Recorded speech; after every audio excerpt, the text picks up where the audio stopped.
waxaan suurtagal ahayn ma jiraan ilaa aad adigu isku daydo. Goobjoog ka noqo. Sheekadan ciwaankeedu yahay suurtagal ma aha in waxaa la sameeyaa. Xaaladda koowaad, Maxamed ayaa yidhi, ma u malaynaysaa inaan birtaa culus qaadi karno? Xasan ayaa ku jawaabay, maya, ma qaadi karno, aad ayay u culus tahay.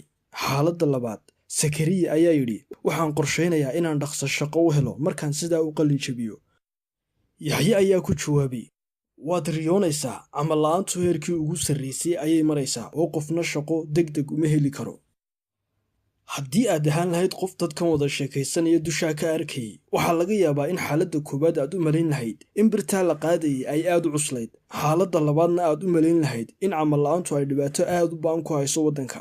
Xaqiiq ahaanna fikirka aad istiri waa mid qaldan. Xogtoo buuxda. Si aad u wada fahanto sheekadan, waxaa jirta xog ay tahay inaad ogaato.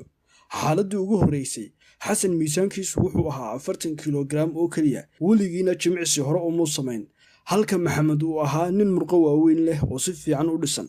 Xaaladda labaadna, Yaxye markii uu qalin jabinayay wuxuu ku qalin jabiyay darajo aad u hooseysa, muu lahayn xirfado kombiyuutar, manuu garanayn luqado qalaad. Xagga Sakariya uu ahaa qof si adag wax u barta oo leh tayooyin fiican iyo xirfado badan. Bal haddaba maxaa dhici karaa haddii Maxamed uu rumaysto Xasan oo aanu isku dayin inuu birtaa qaado? Amaba maxaa dhici karaa haddii Sakariya uu rumaysto Yaxye oo uu ka rajo dhigo inuu shaqo raadiyo? Dadkaasi weligood heli maayaan waxay rabaan, xataa haddii ay heli karaan. Maxamed isku dayi maayo inuu birtaa culus qaado, inkastuu awoodo inuu qaadi karo. Xagga Sakariya inta ugu badan uu ka rajo dhigi doono inuu shaqo raadiyo, iyadoo camal la'aantu ay carqalad ku noqon doonto, inkastuu qualified yahay oo shaqooyin badan oo ku habboon uu heli karo.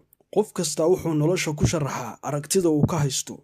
Waxaynu ugu dambeyntii arrintan ku soo gabagabayn karnaa in qof kasta uu ku sharaxo nolosha sida uu u arko, isla markaana uu la iman doono sharaxaad uu dadka kaga dhaadhiciyo inuu isagu saxan yahay. Qof ku guul daraystay inuu shaqo helo ayaa wuxuu kuu sheegi doonaa inay adag tahay in shaqo la helo, sababtoo ah camal la'aan aad u badan. Qof adkaysi iyo dulqaad aanu lahayn inuu xirfad cusub barto ayaa kuu sheegi doonaa inay aad u adag tahay in xirfaddaa la bartaa. Qof awoodi waayey inuu balwado xunxun joojiyo ayaa kuu sheegi doonaa inaanad balwad joojin karin. Sidaa la mid ah, qof awoodi waayey inuu jidhkiisa dhiso oo jiim galo ayaa kuu sheegi doonaa inay adag tahay inaad miisaankaaga dhintaa. Haddaba, maadaama aad hadda ka war hayso arrintan, waa inaanad dareen aad u badan siisin fikirka ay dadku wax ka haystaan, sababtoo ah haddii aanu qof wax samayn karin, macnaheedu ma aha inaanad adna waxaa samayn karin. Haddii aanu qof shaqo heli karin iyadoo ay ugu wacan tahay tayooyinkiisa oo liita, macnaheedu ma aha inaanad adna awoodi doonin inaad shaqo hesho.